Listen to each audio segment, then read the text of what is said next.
আসসালামু আলাইকুম প্রিয় দর্শক, আমি হাসিব মারজান আপনাদের সবাইকে আমন্ত্রণ জানাচ্ছি চ্যানেল আই সংবাদে। আর বিস্তারিত সংবাদের শুরুতেই জানিয়ে দিচ্ছি ফ্রেশ আটা ময়দা সুজি সংবাদ শিরোনামগুলো। তারেক রহমানের ফেরার মাধ্যমে দেশের রাজনীতিতে ইতিবাচক পরিবর্তন আসবে মনে করেন বিশ্লেষকরা। বিএনপির সাংগঠনিক শক্তি ও ভোটের মাঠে গতি সঞ্চারের আশা। পশ্চিমবঙ্গের শিলিগুড়িতে বিক্ষোভের মুখে বাংলাদেশের ভিসা কেন্দ্র বন্ধ। দিল্লি আগরতলায় ভিসা ও কনসুলার সেবা সাময়িক স্থগিত। গণমাধ্যম ও সাংস্কৃতিক সংগঠনের কার্যালয়ে হামলায় পেশাজীবীদের নিন্দা। গণতন্ত্রের ওপর আঘাত বললেন মির্জা ফখরুল।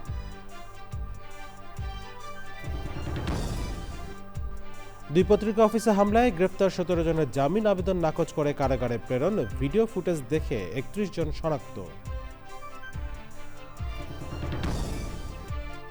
এবং ভবিষ্যৎ প্রজন্মের বাসযোগ্য ধরিত্রী বিনির্মাণে নদী দখল দূষণ প্রতিরোধে কার্যকর পদক্ষেপের তাগিদ। পার্বত্য অঞ্চলের নদী গ্রন্থের মোড়ক উন্মোচন।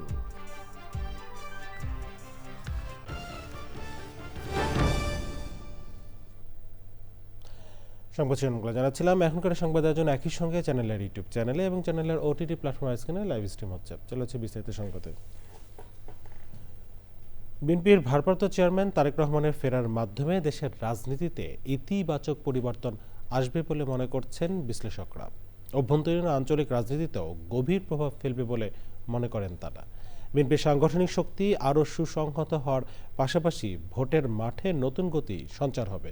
বিশ্লেষকদের মতে নানামুখী চ্যালেঞ্জও মোকাবেলা করতে হবে তারেক রহমানকে। আক্তার হোসেনের রিপোর্ট। দীর্ঘ দেড় যুগের নির্বাসনের অবসান ঘটিয়ে 25 ডিসেম্বর লন্ডন থেকে দেশে ফিরছেন বিএনপির ভারপ্রাপ্ত চেয়ারম্যান তারেক রহমান। তার আগমন ঘিরে এখন আলোচনা সব অঙ্গনে। আপনারা কি আমার কথা শুনতে পাচ্ছেন? বিশ্লেষকদের মতে তারেক রহমানের আগমনে আগামী নির্বাচন নিয়ে যেমন অনিশ্চয়তা কেটে যাবে, তেমনি বিএনপি নেতাকর্মীদের মধ্যেও নতুন প্রাণের সঞ্চার ঘটবে, যার প্রভাব থাকবে আগামী জাতীয় নির্বাচনেও। যে দীর্ঘদিন পর তিনি দেশে আসছেন এবং এমন সময় দেশে আসছেন যখন আগামী নির্বাচন দরজায় করা নাড়ছে এবং একই সাথে রাজনৈতিক অঙ্গনে অনেক সংকট আছে।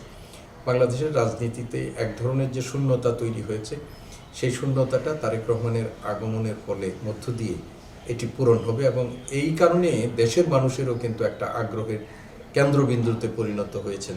দল হিসাবে বিএনপি আগামী নির্বাচনে এর একটা বড় সুফল পাবে তারেক রহমানের উপস্থিতি।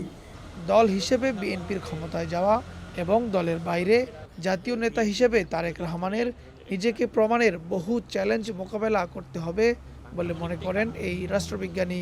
জাতীয় নেতৃত্ব তখনই এটা বুঝবো আমরা যখন তারেক জিয়া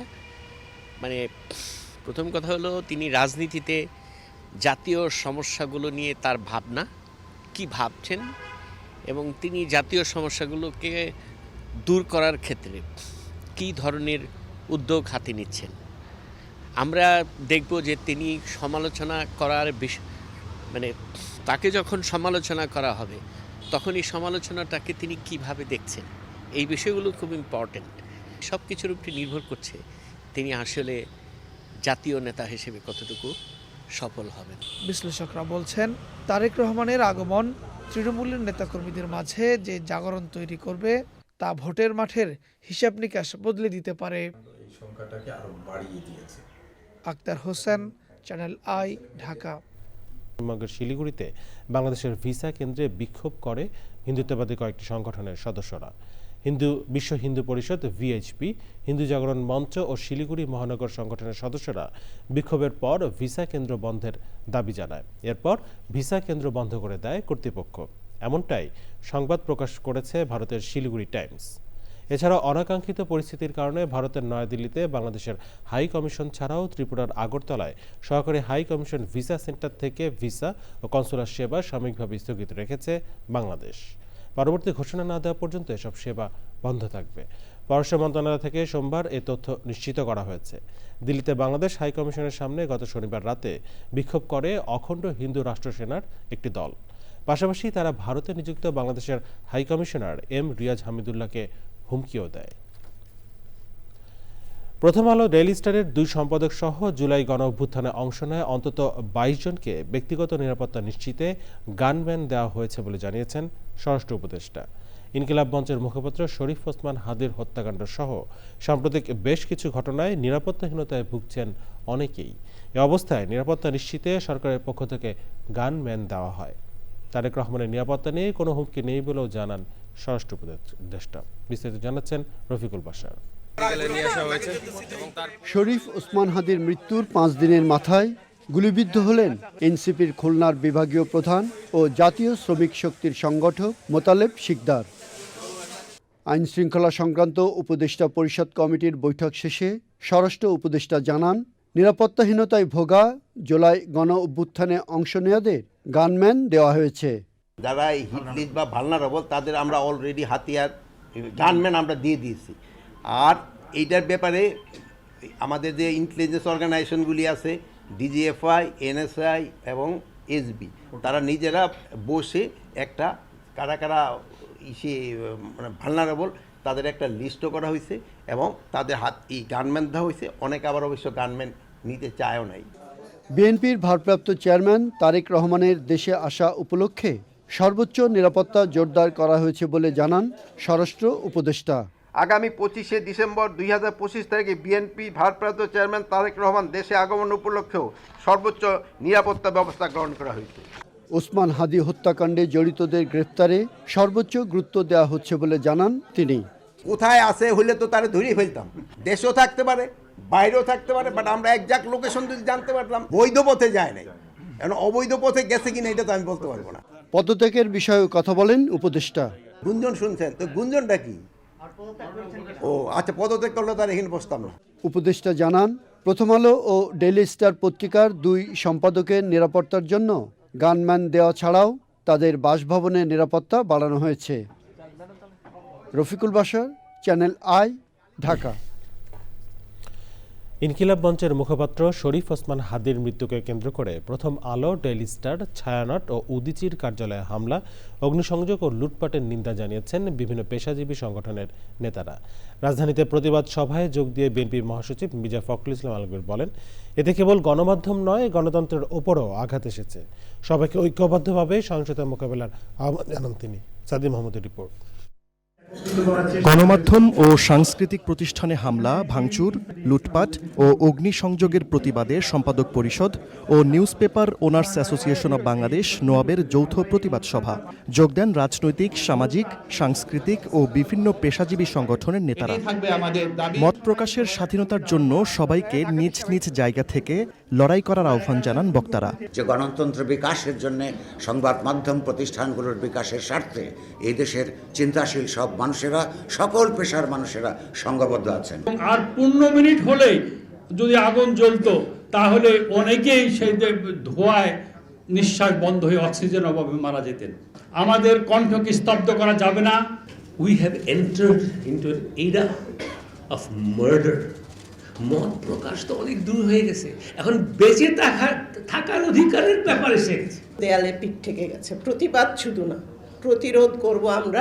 এটাই সময় একত্রিত হওয়ার, সরকারের পক্ষ থেকে পদক্ষেপ নেওয়ার। এটা একদিনের যুদ্ধ নয়, এটা অনেক দিন এই যুদ্ধ চলবে। এই যুদ্ধের শেষ আমাদের দেখতে হবে। ঐক্যবদ্ধভাবে অপশক্তিকে রুখে দেওয়ার কথা বলেন রাজনৈতিক নেতারা। আমার স্বাধীনভাবে চিন্তা করার যে অধিকার, আমার কথা বলার যে অধিকার, তারপরে আবার আঘাত এসেছে। কাছে কোনো রাজনৈতিক চিন্তা দল নয়, সংগঠন নয়, সকল গণতান্ত্রিক আমি মানুষের এখন এক হওয়ার সময় এসে গেছে। জুলাই গণ অভ্যুত্থানের নামে এই ধরনের কোনো কিছু আমরা বিন্দুমাত্র অ্যালাউ করব না। ইউনাইটেড থাকি, সেটি আজকে জাতির প্রত্যাশা। তাইলে আমরা সব চক্রান্ত এবং ষড়যন্ত্রকে মোকাবেলা করে বাংলাদেশকে এগিয়ে যেতে পারব। কতিপয় লোক এসে কয়েকটা হেলমেট নিয়ে শুরু করে 200-500 লোক নিয়ে তারা যা তাণ্ডব ঘটিয়ে যেতে পারছে, এটা ঘটতে পারছে কেননা রাজনৈতিক দলের অনৈক্যই আমাদের মধ্যে এই জায়গা তৈরি করছে যে এটার প্রতি সম্মতি আছে। প্রতিবাদ সভার পর দেশের সব ধরনের সহিংসতা বন্ধ ও দ্রুত বিচারের দাবিতে সোনারগাঁও হোটেলের সামনে মানববন্ধন করেন বিভিন্ন পেশাজীবী সংগঠনের নেতারা। সাদি মাহমুদ, চ্যানেল আই, ঢাকা। দৈনিক প্রথম আলো দ্য ডেইলি স্টার কার্যালয়ে হামলার ঘটনায় গ্রেফতার 17 জনের জামিন নামঞ্জুর করে কারাগারে পাঠানো হয়েছে। ভিডিও ফুটেজ দেখে 31 জনকে শনাক্ত করেছে পুলিশ। সংবাদ সম্মেলনে ডিএমপির অতিরিক্ত কমিশনার এসএন মোহাম্মদ নজরুল ইসলাম জানান, ঘটনার সময় বড় ধরনের সহিংসতা ও হতাহত এড়াতে অ্যাকশনে যায়নি পুলিশ। নগরবাসীকে সব ধরনের নিরাপত্তা দিতে ডিএমপি সক্ষম বলেও দাবি করেন তিনি। আরও জানাচ্ছেন শহীদুল্লাহ রাজু। বৃহস্পতিবার রাতে রাজধানীর কাওড়ান বাজারে প্রথম আলো ও কাজী নজরুল ইসলাম এভিনিউয়ে ডেইলি স্টারের কার্যালয়ে অগ্নিসংযোগ, ভাঙচুর, লুটপাট ও আগুন দেয় দুর্বৃত্তরা। একই রাতে ধানমন্ডিতে ঐতিহ্যবাহী সাংস্কৃতিক প্রতিষ্ঠান ছায়ানট ও শুক্রবার রাতে তোপখানা রোডে উদীচী শিল্পগোষ্ঠীর কার্যালয়ে আগুন দেওয়া হয়। পুলিশ বলছে, সিসিটিভি ফুটেজ দেখে জড়িতদের শনাক্ত করা হচ্ছে। তবে হামলা ঠেকাতে না পারার ব্যর্থতা নিতে রাজি নয় পুলিশ। পাবলিক ছিল 4-5 হাজারের মতো। এখানে আমার 50 জন 100 জন ফোর্স নিয়ে অ্যাকশনে গেলে আমার পুলিশের এবং পাবলিকের বোথ সাইডে ক্যাজুয়ালিটি হওয়ার সম্ভাবনা ছিল। এই সম্ভাবনায় আমাকে পরিস্থিতি বিবেচনা, অনেক সময় আমার স্থানকাল পাত্র ভেদে আমাকে অ্যাকশনটা নিতে হবে। আমি ইচ্ছা করলেই সব জায়গায় ফায়ার ওপেন করতে পারবো না। গুলির আগে যে স্টেজ, আমি টিয়ার সেল মারা, গ্যাস মারা, সাউন্ড গ্রেনেড মারা, ওইখানে সেই অবস্থা ছিল না। আমার পুলিশের ক্যাজুয়ালিটি হইতো। দেশ বিদেশ থেকে যারা সামাজিক যোগাযোগ মাধ্যমে হামলার উস্কানি দিয়েছে তাদের আইনের আওতায় আনার বিষয়েও সদুত্তর দেয়নি ডিএমপির অতিরিক্ত কমিশনার। ফেসবুক, অনলাইন ইত্যাদি বিষয়ে উস্কানি দিয়ে এইটাকে অ্যাক্সিলারেট করছে সাইবার সিকিউরিটি অ্যাক্ট।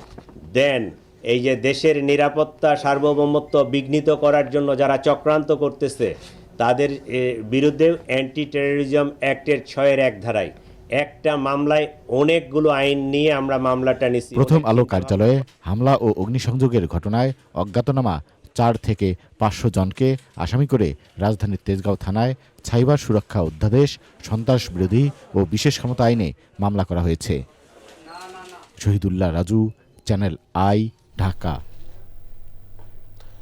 জাতীয় নির্বাচনের আগেই 30 দিনের মধ্যে দ্রুত বিচার ট্রাইব্যুনালে হাদি হত্যার বিচার করার দাবি জানিয়েছে ইনকিলাব মঞ্চ। সোমবার বিকেলে বিক্ষোভ মিছিল শেষে শহীদ মিনারে এই দাবি জানায় তারা। এর আগে 24 ঘন্টার মধ্যে হাদির হত্যাকাণ্ডের তদন্ত নিয়ে স্বরাষ্ট্র উপদেষ্টার ব্যাখ্যা ও সেনাবাহিনীর মধ্যে থাকা ফ্যাসিবাদীদের গ্রেফতারের দাবি তোলা হয়। রিপোর্ট করছেন লায়লা নওশিন। ইনকিলাব মঞ্চের মুখপাত্র শরীফ ওসমান হাদির খুনিদের বিচারের দাবিতে সমর্থক ও সতীর্থদের বিক্ষোভ মিছিল। রাজধানীর শাহবাগে জাতীয় জাদুঘরের সামনে থেকে শুরু হয়ে মিছিল শেষ হয় কেন্দ্রীয় শহীদ মিনারে।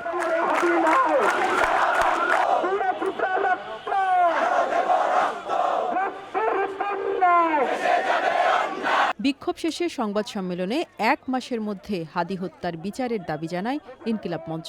সরকার হাদি হত্যাকাণ্ডের বিচারের গুরুত্ব না দিলে দেশকে স্থিতিশীল রাখতে সহযোগিতা না করার ঘোষণা দেন তারা। হাদি ভাইয়ের বিচার, এটার জন্য আমরা সময় দিয়েছি 1 মাস। নির্বাচনের এখনো বাকি আছে প্রায় 2 মাস থেকে 2.5 মাস। সুতরাং আমরা তো সময় বেঁধে দিয়েছি তাদেরকে 1 মাস। 1 মাসের মধ্যে হাদি ভাইয়ের খুনিদেরকে গ্রেফতার করে বিচারের মুখোমুখি করতে হবে। নির্বাচনকে নির্বাচনের সময়ই হইতে দিতে হবে। নির্বাচন নিয়ে কালক্ষেপণ করা যাইবে না, কারণ হাদি ভাইকে হত্যাকাণ্ডের পেছনে নির্বাচনকে পেছানোর একটা ষড়যন্ত্র রয়েছে।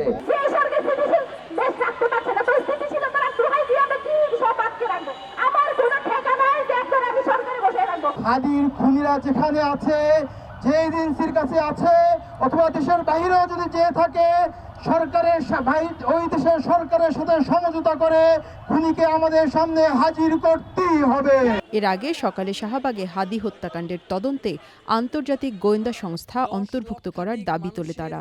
FBI এবং স্কটল্যান্ড ইয়ার্ডের মতো যারা পেশাদার ইন্টেলিজেন্স আছে তাদের সহায়তা নেন। মঙ্গলবার বিকাল 3টায় শাহবাগ চত্বরে শহীদি শপথ নেওয়ার কথা জানায় ইনকিলাব মঞ্চ।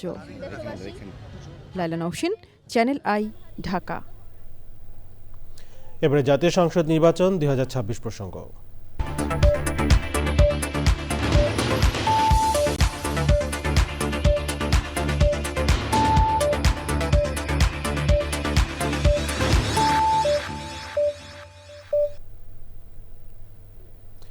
প্রধান উপদেষ্টা প্রফেসর মোহাম্মদ ইউনূস বলেছেন, বাংলাদেশ একটি গুরুত্বপূর্ণ সময় অতিক্রম করছে।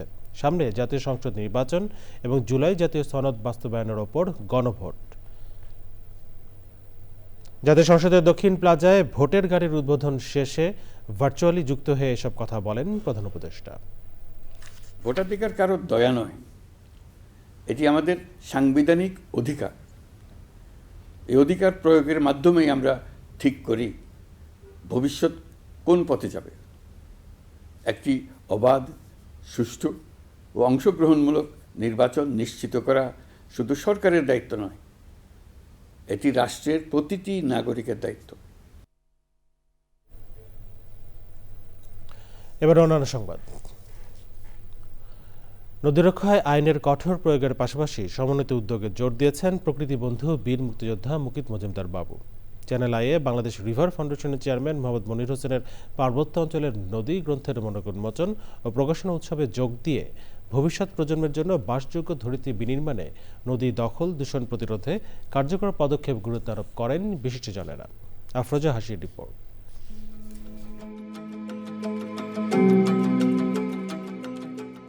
বাংলার নদী শুধু জলাধার কিংবা ভৌগোলিক সত্তা নয়, এই অঞ্চলের ইতিহাস, সংস্কৃতি, অর্থনীতি, জীবন ও জীবিকার অবিচ্ছেদ্য অংশ।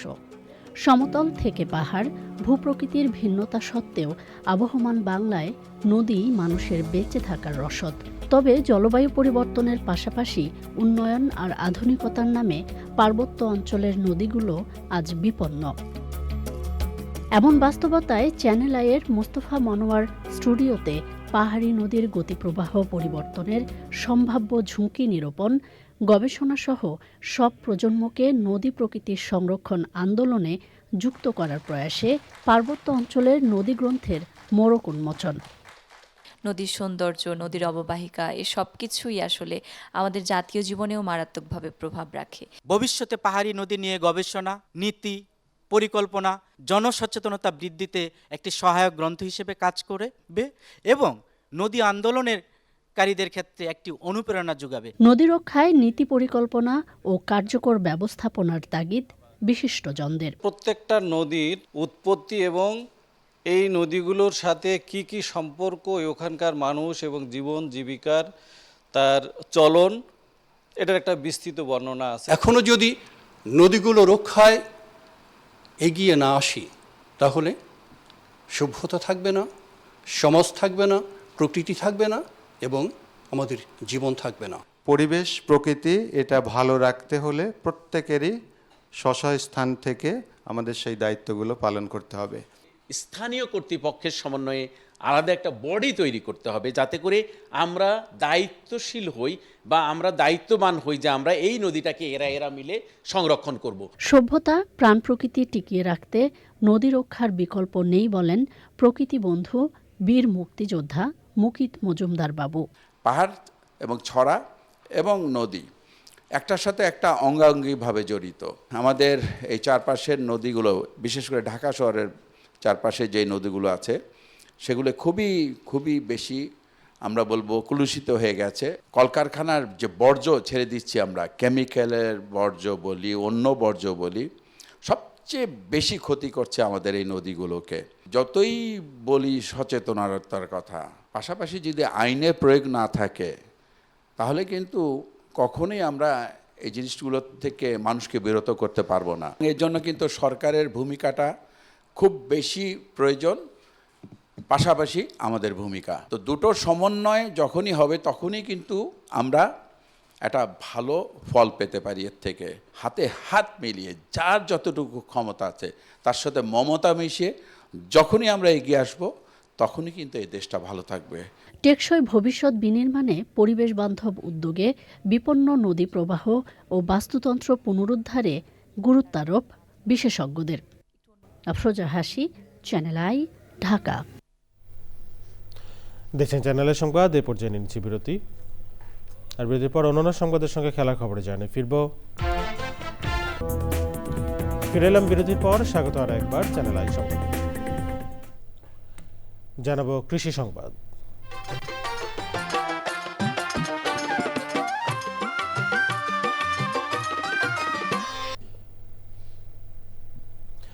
নোয়াখালীতে পরিত্যক্ত জমি লিজ নিয়ে বিভিন্ন প্রজাতির দেশি মাছ চাষ করে সাফল্য পেয়েছেন মোহাম্মদ আলাউদ্দিন নামে এক উদ্যোক্তা। তাকে দেখে উদ্বুদ্ধ হচ্ছেন এলাকার অনেকে, ভাগ্য ফেরাতে ঝুঁকছেন মাছ চাষে। নোয়াখালী থেকে আলাউদ্দিন শিবলুর তথ্যচিত্রে আল মুকসিদের রিপোর্ট। নোয়াখালীর মেঘনা নদীর পাড়ে সুবর্ণচর উপজেলার চর ক্লার্ক ইউনিয়নে 2019 সালে 100 একর পরিত্যক্ত জায়গা লিজ নিয়ে 14টি পুকুরে মাছ চাষ শুরু করেন মোহাম্মদ আলাউদ্দিন। 6 বছর আগে সেই মাছের ঘের এখন পরিণত হয়েছে বিশাল মৎস্য খামারে। পানি ও মাটির গুণগত মান ঠিক রেখে সারা বছরই মাছ চাষ করছেন তিনি। বর্তমানে তার পুকুরে রুই, কাতল, গ্লাস কার্প, পাঙ্গাস সহ বিভিন্ন জাতের মাছ চাষ হচ্ছে। মাছেরটার দাম আমার কত 5 টাকা, মনে করেন 5 টাকার পিছনে আমি আরো 20 টাকা খরচ করি। লেবারে আছে আরো ধরেন 10 টাকা, 35-40 টাকা। কিন্তু একটা মাছ বিক্রি করতে পারি আমি কত 200 টাকা, 300 টাকা, 500 টাকা। ব্যক্তি উদ্যোগে গড়ে ওঠা এইসব খামারে যেমন লাভবান হচ্ছেন মৎস্য চাষিরা, অন্যদিকে কর্মসংস্থান হচ্ছে অনেক মানুষের। রুই মাছ আছে, কাতল আছে, গ্লাস কাপ আছে, তারপরে যে হাঙ্গাস আছে। এই মাছ ধরে আমরা বাজারে বিক্রি করে এখানে উৎপাদনও হয় আমাদের এখানে। বিভিন্ন বাজারে চট্টগ্রাম, চিটাগাং বিভিন্ন জেলায় বিক্রি করি। খামারিদের সরকারি সুযোগ সুবিধার পাশাপাশি শিক্ষিত বেকার যুবকদের মাছ চাষ করার পরামর্শ দিচ্ছে জেলা মৎস্য অফিস। নোয়াখালী অঞ্চলে আপনারা জানেন প্রতিটা বাড়িতে 1-2টা পুকুর বা জলাশয় রয়েছে, যেগুলো আসলে ম্যাক্সিমামই মাছ চাষের আওতায় না বা সনাতন পদ্ধতিতে মাছ চাষ করতেছে। এগুলোকে যদি আমরা মাছ চাষের আওতায় আনতে পারি এবং আধুনিক পদ্ধতিতে মেকানাইজেশনের মাধ্যমে মাছ চাষের আওতায় নিতে পারি, তাহলে সেই সাথে আমাদের মাছের নিজেদের চাহিদা যেমন মিটবে, আমরা আমাদের মাছটা আমরা বাণিজ্যিকভাবে মাছ চাষ করে বাইরেও আমরা দেশের বিভিন্ন অঞ্চলে এবং এমনকি দেশের বাইরেও আমরা রপ্তানি করতে পারি। গত বছর জেলায় মাছের উৎপাদনের লক্ষ্যমাত্রা ছিল 1,25,000 মেট্রিক টন। মাছের চাহিদা ছিল 1,18,300 মেট্রিক টন। এবছর উৎপাদন হয়েছে 1,20,600 metric ton. Al Muksid, channel I. এখন দেখবেন প্রকৃতি সংবাদ।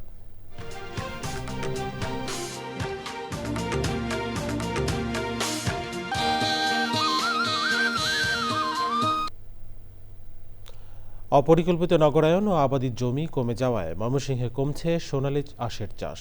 তবে পাট দিয়ে পরিবেশ বান্ধব পণ্য তৈরিতে সাফল্য নিয়ে আসছেন উদ্যোক্তারা। উৎপাদন কমলেও পাট শিল্প ঘিরে এই জেলায় গড়ে উঠেছে চেইন বিজনেস, যা দেশের অর্থনীতি ও রপ্তানি খাতে নিয়ে এসেছে সাফল্য। শেখ মহিউদ্দিন আহমেদের তথ্য, নাজিমউদ্দিন সাইদের ভিডিওচিত্রে সৈয়দ মাধিও অদিতের রিপোর্ট। এ দেশের ভূখণ্ডের উত্থান পতনের সঙ্গে পাট আষ্টেপৃষ্ঠে বাঁধা। কখনো এই বাঁধন শক্ত হয়েছে, ধরে রেখেছে এই দেশের কৃষক আর অর্থনীতির জোয়াল, কখনো হয়েছে শিথিল। একবিংশ শতাব্দীর শুরু থেকে বিশ্বমন্দায় আবারও মুখ থুবড়ে পড়ে পাট, কমতে থাকে এর চাষ। কলগুলো বন্ধ হওয়ায় পাট চাষে আগ্রহ হারিয়ে ফেলছে চাষিরা। এবছর উৎপাদন কিছুটা বাড়লেও ন্যায্য মূল্য না পাওয়ায় হতাশ ময়মনসিংহের চাষিরা।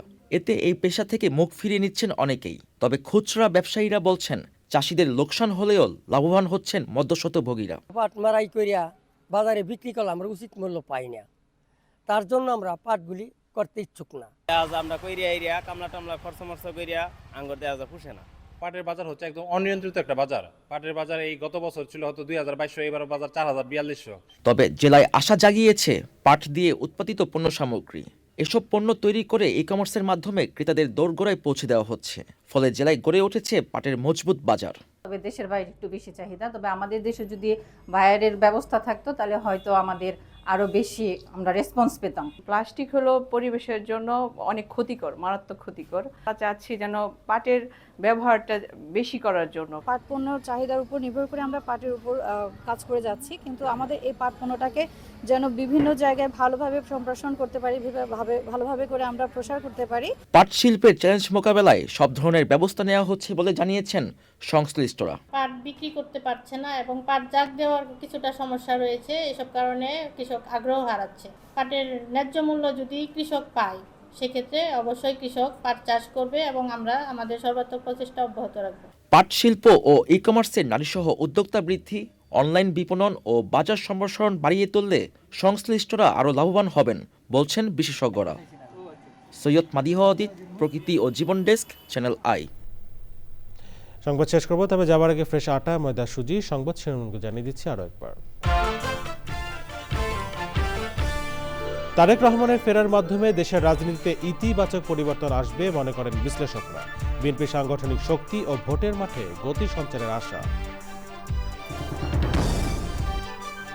পশ্চিমবঙ্গের শিলিগুড়িতে বিক্ষোভের মুখে বাংলাদেশের ভিসা কেন্দ্র বন্ধ। দিল্লি ও আগরতলায় ভিসা ও কনসুলার সেবা সাময়িক স্থগিত। গণমাধ্যম ও সাংস্কৃতিক সংগঠনের কার্যালয়ে হামলায় পেশাজীবীদের নিন্দা। গণতন্ত্রের ওপর আঘাত বললেন মির্জা ফখরুল।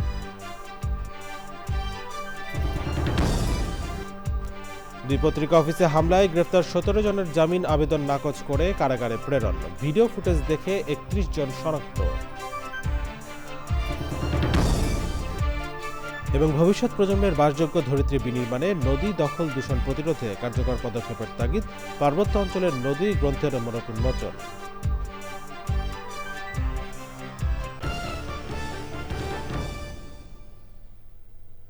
প্রিয় দর্শক, এই ছিল চ্যানেলের সংবাদে এখনকার আয়োজন। এতক্ষণ সাথে থাকার জন্য ধন্যবাদ সবাইকে।